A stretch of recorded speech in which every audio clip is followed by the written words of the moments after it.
Allez, Saturne. Bonjour à tous et bienvenue dans ce nouvel Astro Devin.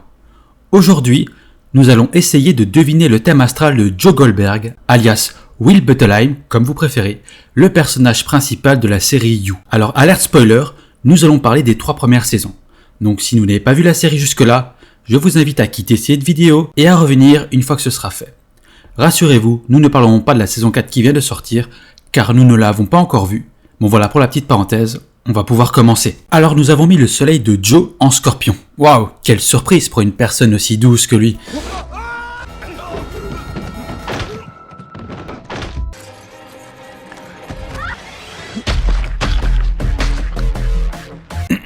Et plus précisément dans le 3e décan du scorpion.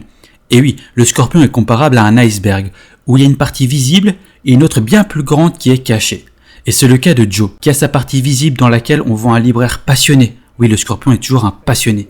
Il est courtois, souriant, mais ce que les gens ne voient pas, c'est qu'au sous-sol de la librairie, il y a une cage, qui avait pour but de préserver de vieux et précieux livres, ou de l'enfermer lui, mais qui au fur et à mesure de la série va s'éloigner de cette idée, puisqu'il y enfermera ses victimes.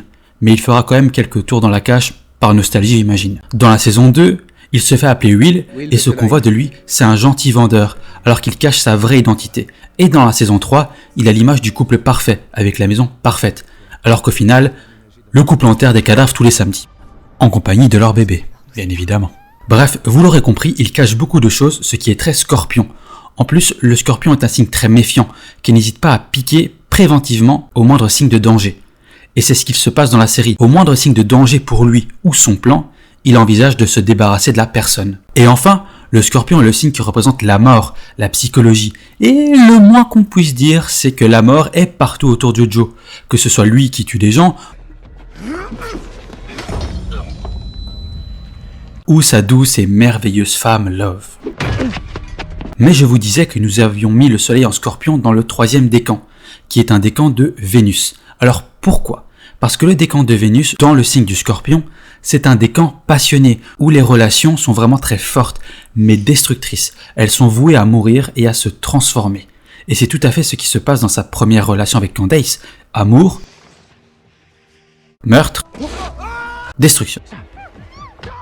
Puis avec Beck, amour, meurtre, destruction. Et avec Love aussi, amour, meurtre,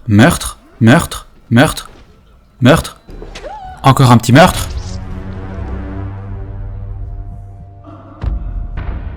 et enfin, destruction. Et qui sait ce qui va se passer dans cette nouvelle saison? Alors pour amplifier le côté amoureux destructeur, nous avons choisi de mettre Vénus en scorpion. Donc ça confirme le décan de Vénus, des amours scorpions, donc encore une fois, passionné, mais finalement avec de la manipulation, un côté très sombre et encore une fois la mort. Alors il faut savoir que le soleil, conjoint à Vénus, montre vraiment l'importance pour la personne d'être en relation. Et c'est vrai que Joe est toujours à la recherche de sa moitié, c'est le but de sa vie. Et pour encore amplifier ce côté amour passionnel destructeur des coupeurs de cadavres, nous avons mis Pluton en opposition avec Vénus. Donc on a là une énième confirmation que les amours sont vraiment forts et passionnels. Et en astrologie, il faut toujours plusieurs indices qui vont dans le même sens pour affirmer quelque chose. Mais avec l'opposition de Pluton qui est la planète de la destruction, de la mort, et qui symbolise la transformation, on voit bien que les relations finissent dans la mort. Et pour qu'on puisse voir la mort de manière astrologique, on a positionné Mars en conjonction de Pluton, donc on voit vraiment des actions qui donnent la mort. Et tout cela opposé à Vénus. Donc on voit vraiment qu'il va tuer avec Mars conjoint Pluton, mais il va tuer Vénus, il va tuer la femme. Mais Pluton est aussi opposé au Soleil, et Pluton finit par anéantir plus ou moins son Soleil. Il est obligé de se réinventer, et c'est ce qu'il va faire une fois qu'il a tué Beck. Il part dans une autre région, dans laquelle il n'est plus libraire, mais commerçant. Il change de nom, et dans laquelle il va rencontrer Love. Et une fois que Love meurt, c'est lui qui l'a tué pour changer, il doit se réinventer encore une fois, et là il va quitter carrément le pays pour partir ailleurs, choisir un autre nom, et comme nous l'avons vu sur les affiches et dans les bandes annonces, un autre métier qui a l'air d'être professeur. Alors dans la série, on nous montre par le biais de flashbacks son enfance. Et ce sera un euphémisme de dire que son enfance s'est mal passée. Du coup, on a mis la lune en lion. de manière à ce qu'elles soient en carré avec Pluton, qui montre vraiment une enfance marquée par la perte. Pluton, c'est aussi la perte. Et effectivement, il tue son beau-père. Mais la lune en carré à son soleil nous montre aussi un manque de compréhension entre lui, l'homme, et la femme, qui est représentée par la lune. Alors pourquoi la lune en lion? Parce qu'il a un grand besoin de reconnaissance. C'est ça le lion, c'est la reconnaissance. Et la lune représente nos besoins. Et c'est quelqu'un qui a un grand besoin de reconnaissance, notamment d'être reconnu par sa maman. Parce que sa mère, une fois qu'il a tué son beau-père, elle n'est jamais là. Elle ne s'occupe pas de lui et on le voit bien, elle l'abandonne. C'est pourquoi on a mis la lune dans la maison 12. La maison 12 représente la solitude. Il se sent très seul. Il a d'ailleurs été dans un orphelinat. Alors ensuite, nous avons mis Saturne, conjoint à la Lune. Saturne est une planète qui nous parle d'épreuves. Alors comme il est conjoint à la Lune, c'est beaucoup d'épreuves dans l'enfance. Bon, sa vie adulte n'est pas de tout repos, mais c'est dans l'enfance qu'on se forme, et là son enfance est marquée par l'épreuve. Saturne, c'est la froideur. C'est une plaque de marbre, elle est dure et froide. Et la Lune, c'est la mer. Donc on voit une enfance froide et dure, sans amour. Ce qui correspond tout à fait à ce que nous avons vu avant. La mort, l'abandon et l'orphelinat. Du coup, on voit que dans l'enfance, il n'a pas été bercé, il y a un manque de douceur, une carence affective. Et cette carence va créer finalement des pulsions. Et c'est pour ça que la Lune est en carré à Mars. Mars représente la violence, l'action. Et donc on voit avec ce carré des pulsions de violence meurtrière, puisque Mars est conjoint à Pluton. Ensuite, on a placé la Lune opposée à Neptune, qui montre une mer qui est absente. Neptune représente entre guillemets l'absence, le flou, l'éloignement.